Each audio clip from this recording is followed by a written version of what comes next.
আজকের ভিডিওতে আমরা দেখব কিভাবে ত্রিভুজের পরিবৃত্ত আঁকতে হয়। তো ত্রিভুজের পরিবৃত্ত কি? যেই বৃত্তটা কোনো একটা ত্রিভুজের তিনটা কৌণিক বিন্দু দিয়েই যায় তাকে বলা হয় আসলে ওই ত্রিভুজের জন্য পরিবৃত্ত। তো পরিবৃত্ত আঁকার জন্য শুরুতে হচ্ছে আমাদের যে কোনো একটা ত্রিভুজ আঁকতে হবে। তো আমরা যে কোনো একটা ত্রিভুজ এঁকে ফেলি। মনে করো এই হলো আমাদের একটা ত্রিভুজ, যে কোনো একটা ত্রিভুজ, এবং এইটা আঁকার পরে আমরা নামকরণ করে দেব। এটা মনে করো আমাদের এ শীর্ষ, এটা বি শীর্ষ, এটা হচ্ছে সি শীর্ষ। তো এ বি সি নামকরণ করা হয়ে গেল, তিনটা কোণ এ বি সি কোণ, তিনটা বাহু এ বি বি সি আর হচ্ছে আমাদের এসি। এখন কি করব? এখন আমরা যে কোনো দুইটা বাহুর লম্ব দ্বিখণ্ডক আঁকবো। হতে পারে এ বির আর এসির, হতে পারে এ বির অথবা বিসির, যে কোনো দুটা। আমরা এক কাজ করি, প্রথমে আমরা এ বির এবং এসির লম্ব দ্বিখণ্ডক আঁকি। তো লম্ব দ্বিখণ্ডক আঁকার জন্য আমার কী করতে হবে? যে এ বি বাহুর অর্ধেকের বেশি ব্যাসার্ধ নিয়ে বা অর্ধেকের বেশি দৈর্ঘ্য নিয়ে এখানে একটা বৃত্তচাপ আঁকবো, এখানে একটা বৃত্তচাপ আঁকবো। ঠিক সেম কাজটা করব হচ্ছে আমরা এ বিন্দু থেকে, যে এই অর্ধেকের বেশি দৈর্ঘ্য নিয়ে এখানে একটা বৃত্তচাপ আঁকবো, এখানে একটা বৃত্তচাপ আঁকবো। খেয়াল করো যে এই দুইটা বৃত্তচাপ এই পয়েন্টে মিলিত হয়েছে, এই দুইটা বৃত্তচাপ এখানে মিলিত হয়েছে। এই দুইজনকে আমি এখন কানেক্ট করে দেব।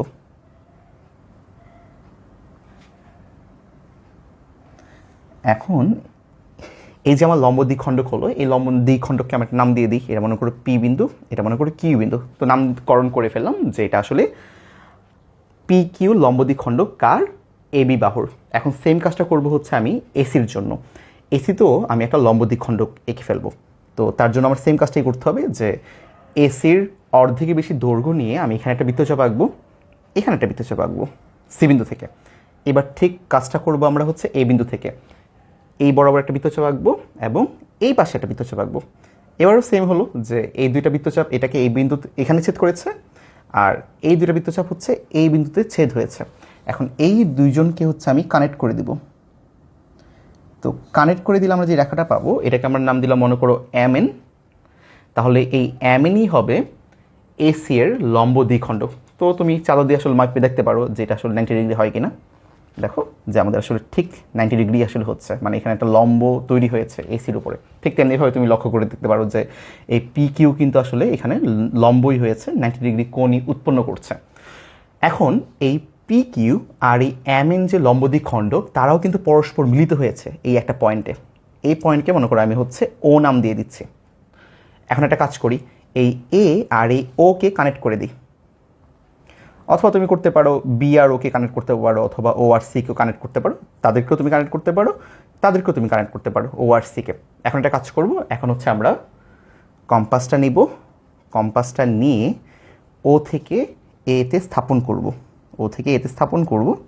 এটাই হচ্ছে আমাদের একটা ব্যাসার্ধ। ও এই হচ্ছে আমাদের এই যে ব্যাসার্ধ, এই ও এ ব্যাসার্ধ দিয়েই আমি এখন একটা বৃত্ত আঁকবো। দেখবো যে বৃত্তটা বি দিয়েও যাবে এবং সি দিয়েও যাবে। আগে একটু দেখিনি, দেখো আমাদের কম্পাসটা কিন্তু বিতেও স্থাপন হচ্ছে এবং দেখো এই যে সিতেও স্থাপন হচ্ছে। এখন যে সুন্দর করে আমি একটা বৃত্ত আঁকি, তাহলে আমরা দেখতে পাবো যে আসলে বৃত্তটা আমাদের যে ত্রিভুজটা ছিল এবিসি, যে ত্রিভুজ, এই এবিসি সি ত্রিভুজের তিনটা শীর্ষই এ বি এবং সি দিয়ে যাচ্ছে। এবং এই যে আমার বৃত্তটা, এই বৃত্তকে আমরা কি বলবো? এই ত্রিভুজের জন্য পরিবৃত্ত।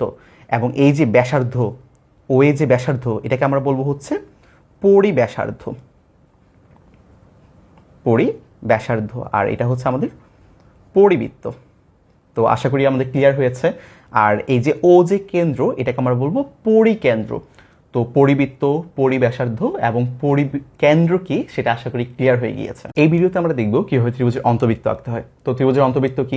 যে বৃত্ত কোনো একটা ত্রিভুজের ভিতরে থাকে বা অন্তে থাকে এবং ভিতরে থেকে ত্রিভুজের তিনটা বাহুকে স্পর্শ করে থাকে, এই ধরনের বৃত্তকে বলা হয় তোমার ত্রিভুজের অন্তবৃত্ত।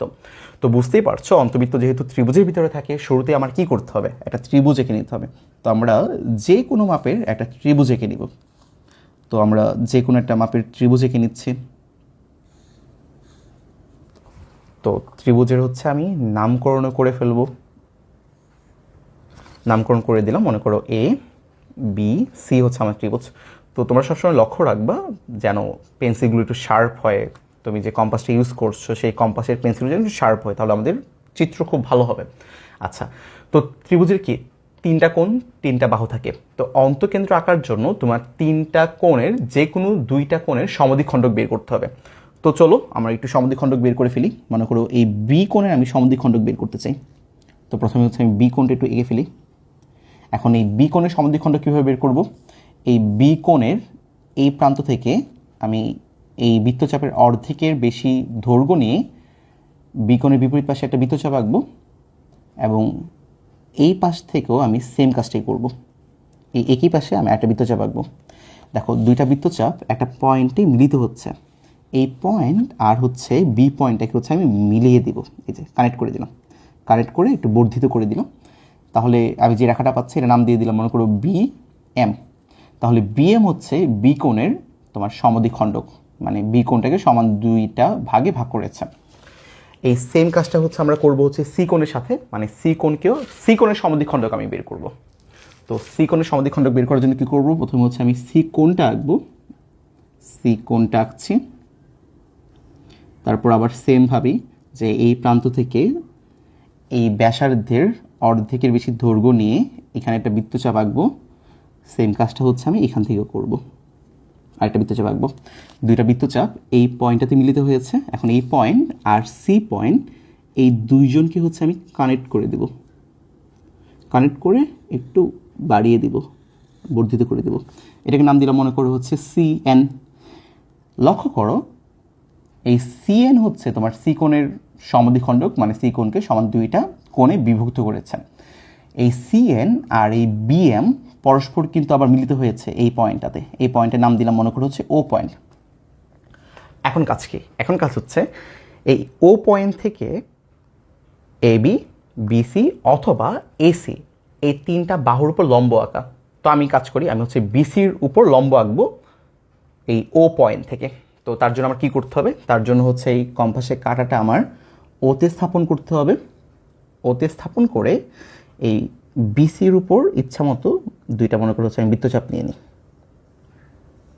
দেখো বৃত্তচাপ দুইটা হচ্ছে একটা এই পয়েন্টে, একটা এই পয়েন্টে তোমার হচ্ছে ছেদ করেছে। তো এই পয়েন্ট থেকে আর এই পয়েন্ট এদের যে দৈর্ঘ্য, এই দৈর্ঘ্যের অর্ধেকের বেশি দৈর্ঘ্য নিয়ে আমি এই পাশে একটা বৃত্তচাপ আঁকি এবং সেম কাজটা করব এই পয়েন্ট থেকে এখানে একটা বৃত্তচাপ আঁকি। এই দুটা বৃত্তচাপ দেখো এই পয়েন্টটাতে মিলিত হয়েছে। এখন এই পয়েন্ট আর যে আমার ও পয়েন্ট এই দুজনকে হচ্ছে আমি একটু কানেক্ট করে দিই। পুরোপুরি কানেক্ট করা লাগবে না, যেহেতু হচ্ছে আমার বিসির উপরই লম্ব রাখা লাগবে আর কি। তো আমি আসলে লম্ব পেয়ে গিয়েছি, এটাই হচ্ছে আমাদের লম্ব। মেপে দেখতে পারো। তো মেপে দেখি যে এটা আসলে দেখো যে বিসির উপর লম্ব হয়েছে 90 ডিগ্রি এবং এটা ও ও বিন্দুগামী। বিসির উপর তোমার লম্ব এবং ও বিন্দুগামী, এটা হচ্ছে আমাদের 90 ডিগ্রি। এখন কাজ হচ্ছে মনে করো এটার নাম দিয়ে দিলাম, একটা ডি বিন্দু নিয়ে দিলাম নামটা। এখন আমরা কি করব? ও থেকে ডি এই দৈর্ঘ্যটা আমরা নেব কম্পাস দিয়ে। তো দৈর্ঘ্য নিলে এই যে দৈর্ঘ্যটা পাচ্ছি, এই দৈর্ঘ্যটাই কিন্তু হচ্ছে আমাদের ব্যাসার্ধ, বৃত্তের ব্যাসার্ধ। এই যে এই ব্যাসার্ধ নিয়ে আমরা একটা বৃত্ত এঁকে ফেলবো। লক্ষ্য করো যে বৃত্তটা খুবই সুন্দর হয়েছে। এই বৃত্তটা আঁকলাম, এই বৃত্তটা কি ত্রিভুজের ভিতরে এবং ত্রিভুজের তিনটা বাহুকে স্পর্শ করে যাচ্ছে। দেখো এখানে একটা স্পর্শ হচ্ছে, এবিকে স্পর্শ করছে, বিসিকে স্পর্শ করছে এবং এসিকে স্পর্শ করছে। এটাই কিন্তু আমাদের ত্রিভুজের অন্তবৃত্ত। তো অন্তবৃত্তের মেকানিজমটা কি? তোমার যে কোনো একটা ত্রিভুজ দেওয়া থাকবে, ত্রিভুজে তোমার তিনটা কোণ থাকবে, তিনটা কোণে যে কোনো দুইটা কোণে তুমি সমদ্বিখণ্ডক বের করবা। ওই সমদ্বিখণ্ডকটা একটা বিন্দুতে মিলিত হবে। এই মিলিত যেখান থেকে হবে এখান থেকে তুমি মনে করো এই যে বিসির উপর একটা লম্ব আঁকবা, অথবা তুমি এই এবির উপর একটা লম্ব আঁকবা, অথবা তুমি এসির উপর একটা লম্ব আঁকবা, যেটা ইচ্ছা করতে পারো। এই যে এই তিনটাই হচ্ছে তোমার বৃত্তের ব্যাসার্ধ। এই যে ব্যাসার্ধ, এই ব্যাসার্ধ সমান এই ব্যাসার্ধ নিয়ে তুমি হচ্ছে একটা বৃত্ত আঁকবা। দেখবা যে বৃত্তটা কোনো একটা ত্রিভুজের ভিতরে থাকবে এবং ভিতরে থেকে এই তিনটা বাহুকে তোমার স্পর্শ করবে। ঠিক এমন হবে চিত্রটা। তো বারংবার প্র্যাকটিস করবা। অনেক সময় দেখতে পারো যে তোমার এই চিত্রটা মিলছে না বা স্পর্শ করছে না, খুব বেশি চিন্তিত হবে না। হয়তোবা তুমি এই পয়েন্টগুলো নিতে ভুল করেছো বা কম্পাসের কাঁটাটা একটু সরিয়ে দেখবা যে ঠিকঠাক করে মিলছে কিনা, একটু শার্প করে নিবা। অনেক সময় যে শার্প না হলেও দেখা যায় যে অনেক সময় আমাদের চিত্রটা খুব সুন্দর হয় না, ভুল হয়ে যায়। তো আশা করি অন্তবৃত্ত আঁকা বুঝতে পেরেছো। এবারে ভিডিওতে আমরা দেখব ত্রিভুজের বহির্বৃত্ত। তো বহির্বৃত্ত মানে কি? বাইরের বৃত্ত ত্রিভুজের বাইরে থাকবে। বৃত্ত ত্রিভুজের বাইরে থাকলেও এই বৃত্তটা ত্রিভুজের একটা বাহুকে স্পর্শ করে থাকবে এবং ত্রিভুজের অপর দুইটা বাহুর বর্ধিতাংশকে স্পর্শ করে থাকবে। এটা হচ্ছে কন্ডিশন। আর একটা ত্রিভুজের আসলে সর্বোচ্চ 3টা বহির্বৃত্ত আঁকা সম্ভব। তো চলো এঁকে ফেলি। যেহেতু ত্রিভুজের বহির্বৃত্ত, তো সচরাচর যেভাবে আমরা একটা ত্রিভুজ আঁকি সেই ত্রিভুজেই তোমার প্রথমে আঁকতে হবে। তো শুরুতেই আমরা একটা ত্রিভুজ এঁকে ফেলবো। তো ধরো আমি হচ্ছে একটা ত্রিভুজ এঁকে ফেলছি, যে কোনো মাপের আমরা একটা ত্রিভুজ এঁকে ফেলতে পারি। তো এই হলো আমাদের একটা মনে করো ত্রিভুজ। এটাকে মনে করে আমি নামকরণ করে দিচ্ছি যে এ বি সি হচ্ছে আমার একটা ত্রিভুজ। এখন আমরা একটা কাজ করব, আমরা ত্রিভুজের যে কোনো দুইটা বাহুকে বর্ধিত করে দিব। আমরা একটা কাজ করতে পারি, এই বিসিকে আর হচ্ছে এ বিকে মনে করে বর্ধিত করে দিই। মনে করো এই বিসিকে আমি বর্ধিত করে দিচ্ছি, একটু বাড়িয়ে দিচ্ছি। এই তো বাড়িয়ে দিলাম, বাড়িয়ে মনে করো নাম দিলাম এটা ডি। আর এই যে আমার বি এ, এটাকে মনে করো একটু বাড়িয়ে দিলাম, একটু বর্ধিত করে দিলাম, বর্ধিত করে দিয়ে মনে করি এটাকে নাম দিলাম ই। এবার লক্ষ্য করো তো, ত্রিভুজের বাইরের দিকে কি দুইটা কোণ তৈরি হলো না? এই যে এটা একটা কোণ তৈরি হলো, এটা একটা কোণ তৈরি হলো। এখন কাজ হচ্ছে এই যে বাইরের দিকে আমার দুইটা কোণ তৈরি হইলো, এই দুইটা কোণকে সমদ্বিখণ্ডক করব, ঠিক আগের প্রসেসে। তো কোণটা কি হলো? কোণ হচ্ছে তোমার এ সি ডি কোণ। তো এই হলো আমাদের এ সি ডি কোণ। এই এ সি ডি কোণকে আমি হচ্ছে সমদ্বিখণ্ডক করব, ঠিক আগের মতোই। এই যে এই বৃত্তচাপের অর্ধেকের বেশি চাপ নিয়ে আমি এখানে একটা চাপ আঁকবো এবং সেম কাজটা করব এই পয়েন্ট থেকেও। এই পয়েন্ট থেকেও আমি হচ্ছে সেম কাজটাই করব। তো এই দুইটা চাপ হচ্ছে দেখো পরস্পর এই পয়েন্টটাতে মিলিত হয়েছে। তো এই পয়েন্ট আর এই যে সি পয়েন্ট, এই দুইটা পয়েন্টকে যদি হচ্ছে আমি যোগ করে দিই, যোগ করে একটু বাড়িয়ে দিই, যোগ করলে কিন্তু আসলে আমি এই যে কোণটা এ সি ডি, এই কোণের হচ্ছে সমদ্বিখণ্ডক পেয়ে গেলাম। এটা নাম দিয়ে দিলাম মনে করো সি এম। এই দুইটা হচ্ছে সমান কোণ। এই সেম কাজটা করব হচ্ছে আমি ই এ সি কোণের জন্য। এটারও আমি সমদ্বিখণ্ডক বের করব। কি করব? প্রথমে আমি হচ্ছে এই কোণটা এঁকে নেব, একটা কোণ এঁকে নিচ্ছে এখানে, যে ই এ সি কোণ। তারপর এই বৃত্তচাপের অর্ধেকের বেশি দৈর্ঘ্য নিয়ে আমি এই পাশে একটা বৃত্তচাপ আঁকবো এবং এই বিন্দু থেকেও আমি সেম কাজটি করব। এই একই পাশে আমি আরেকটা বৃত্তচাপ আঁকবো। এই দুইটা বৃত্তচাপ আবার হচ্ছে যে এই পয়েন্টে মিলিত হবে। এই পয়েন্ট আর হচ্ছে এ পয়েন্ট, তাদেরকে হচ্ছে আমি একটু কানেক্ট করে দেবো, কানেক্ট করে একটু আর একটু বাড়িয়ে দিব আর কি। তো কানেক্ট করে দিলাম, এই যে কানেক্ট করে একটু বাড়িয়ে দিলাম। এটাকে নাম দিলাম মনে করো হচ্ছে এ এন। তো এ এন হচ্ছে তোমার ই এ সি, যে তোমার কোণটা, এই কোণের সমদ্বিখণ্ডক, মানে সমান দুইটা কোণে তোমার হচ্ছে বিভক্ত করেছে। এখন সি এম সমদ্বিখণ্ডক এবং এ এন সমদ্বিখণ্ডক, তারাও কিন্তু পরস্পর একটা বিন্দুতে মিলিত হয়েছে। এই বিন্দুর নাম দিব হচ্ছে আমি ও। এখন কি করব, যে ও থেকে হয় এসি অথবা এই অথবা সিডি, যে কারোটার উপরে আমি হচ্ছে লম্ব আঁকবো। তো আমি এক কাজ করি, আমি হচ্ছে এসির উপরই লম্ব আঁকি। তো সেই আগের মতোই, অন্তবৃত্তের মতোই, এই ও পয়েন্ট থেকে আমি হচ্ছে এসির উপর লম্ব আঁকবো। তো তার জন্য কি করব, যে কোনো দৈর্ঘ্যের এখানে একটা বৃত্তচাপ আঁকবো, এখানে একটা বৃত্তচাপ আঁকবো। তো দেখো এই বৃত্তচাপটা এই এসিকে এই পয়েন্টে ছেদ করেছে আর হচ্ছে এই পয়েন্টে ছেদ করেছে।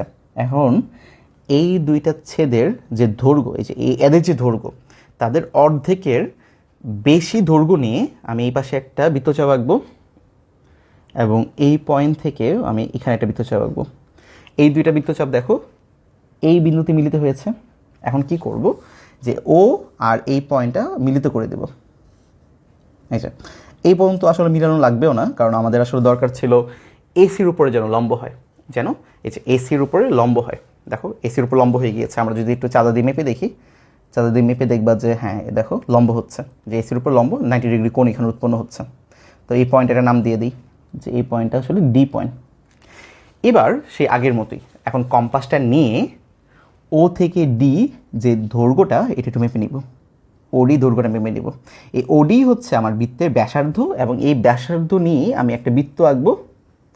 দেখবা যে এই বৃত্তটা একটা বৃত্ত হয়ে গেল। এই বৃত্তটা কি এই ত্রিভুজের বাইরে না? এবং লক্ষ্য করো এই বৃত্তটা ত্রিভুজের একটা বাহুকে স্পর্শ করে আছে এবং বাকি যে দুইটা বাহু এই বিএ এবং বিসি, তাদের যে বর্ধিতাংশ এই সিডি এবং এই এই বর্ধিতাংশকেও স্পর্শ করে আছে। দেখো এই পয়েন্টে স্পর্শ করেছে এবং এই পয়েন্টে স্পর্শ করেছে। মনে হয় একটু হালকা দেখা যাচ্ছে, আমি একটু আরেকবার দিই, আই থিঙ্ক আরও দেখা যাবে। লক্ষ্য করো, এই যে এই দেখো স্পর্শ করছে, এই যে এই পয়েন্টে স্পর্শ করছে, এখানে এই যে এখানে স্পর্শ করছে, আবার এইখানেও স্পর্শ করছে। লক্ষ্য করেছ যে বি এর বর্ধিতাংশ এইকে দেখো এই যে এই পয়েন্টে স্পর্শ করছে, এখানে স্পর্শ করছে, আর তোমার বিসির বর্ধিতাংশ সিডিকেও হচ্ছে এই পয়েন্টে স্পর্শ করছে, এই যে এখানে স্পর্শ করছে। আর ত্রিভুজের যে নিজের বাহু এসিকেও এখানে স্পর্শ করছে। তার মানে বহির্বৃত্ত কি করে? বহির্বৃত্ত হচ্ছে কোন একটা ত্রিভুজের বাইরে থাকে, বাইরে থেকে সেই ত্রিভুজের একটা বাহুকে স্পর্শ করে এবং অপর দুইটা বাহুর বর্ধিতাংশকে স্পর্শ করে এই পয়েন্টটাতে। এই হলো তোমার হচ্ছে বহির্বৃত্তের কাজ। এই সেম বহির্বৃত্ত এখানে থাকতে পারে এবং এখানেও থাকতে পারে। টোটাল হচ্ছে 3টা বহির্বৃত্ত আঁকা সম্ভব। এভাবে হচ্ছে আমার বহির্বৃত্তটা আঁকবো। তো একবার সামারি করে দিই কী করবো, যে প্রথমে হচ্ছে মনে করো যে কোনো একটা আমার হচ্ছে ত্রিভুজ থাকবে। তো ত্রিভুজ এবিসি থাকবে। তো যে কোনো দুইটা বাহুকে হচ্ছে আমি বর্ধিত করে দিব। যে মনে করো আমি এটাকে বর্ধিত করে দিলাম, এটাকে বর্ধিত করে দিলাম, দুইটা কোণ পাবো। এই দুইটা কোণকে হচ্ছে সমদ্বিখণ্ডক করব, সমদ্বিখণ্ডক করলাম। সমদ্বিখণ্ডক করলে সমদ্বিখণ্ডকটা একটা বিন্দুতে মিলিত হবে। এই মিলিত পয়েন্ট থেকে আমি এই বরাবর হচ্ছে মনে করো একটা লম্ব আঁকবো, অথবা এখানেও একটা লম্ব আঁকতে পারি, অথবা এখানেও একটা লম্ব আঁকতে পারি, তোমার ইচ্ছা। এই যে দেখো এখানে একটা লম্ব আঁকতে পারো, এখানে একটা লম্ব আঁকতে পারো। তো এই যে এটাই হচ্ছে আমাদের ব্যাসার্ধ, অথবা এটা আমাদের ব্যাসার্ধ, অথবা আমাদের এটা ব্যাসার্ধ।